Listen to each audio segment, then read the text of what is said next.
So this is Moss Park, home to 20,506 Toronto citizens running from Jarvis Street and Parliament Street south of Dundas.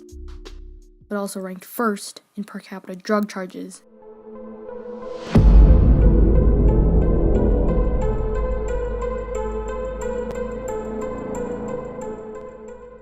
In my experience, I've never overdosed until the fentanyl came to Toronto.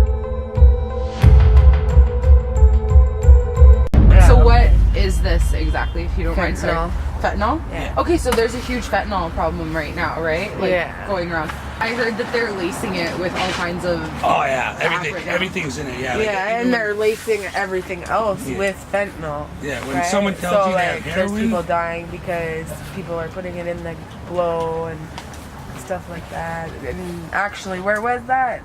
Belleville or something? Someone just died because their weed was laced with fentanyl. the one thing you think would be safe, but I think something like if you were to get heroin on the street now, I think like 60% of it nowadays is fentanyl. So even if someone tells you it's a trusted person, it's more than likely fentanyl.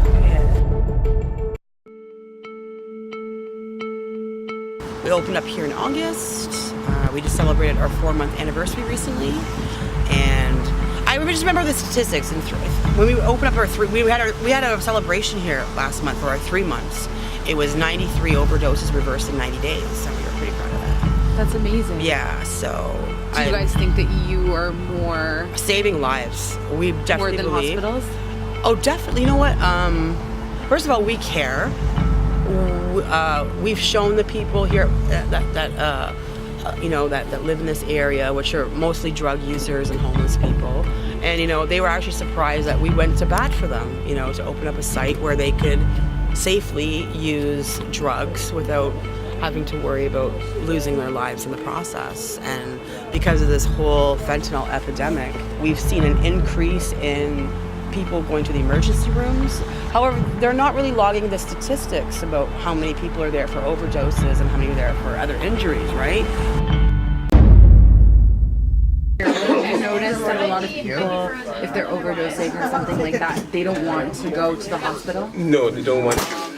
One of the reasons why, because our nearest hospital, which is in Mike's, has they're very, they don't have a good policy when it comes to people who are unhealthy and people who use drugs. They treat them like shit. So as a result of that, people rather die before they go there.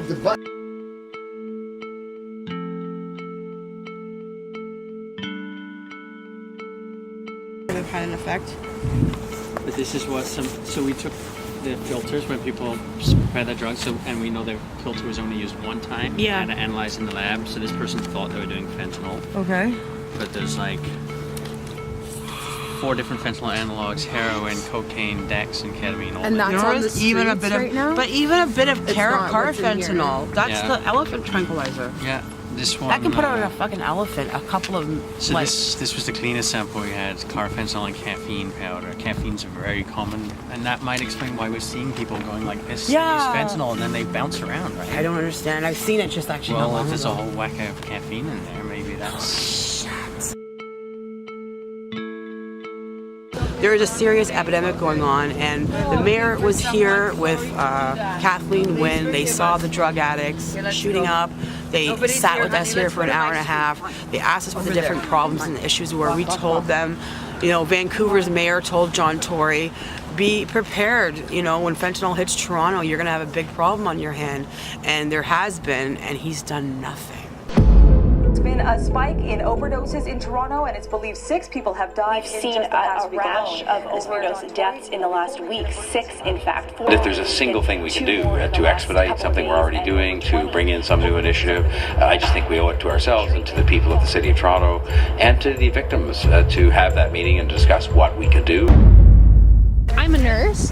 Are you? I've responded to like a bunch of overdoses here, but I learned how to do that honestly like from peers, and peers are the ones who know how to do that. And so one of the big things is, so now the city's rolling out 3 safe injection sites, supervised injection sites.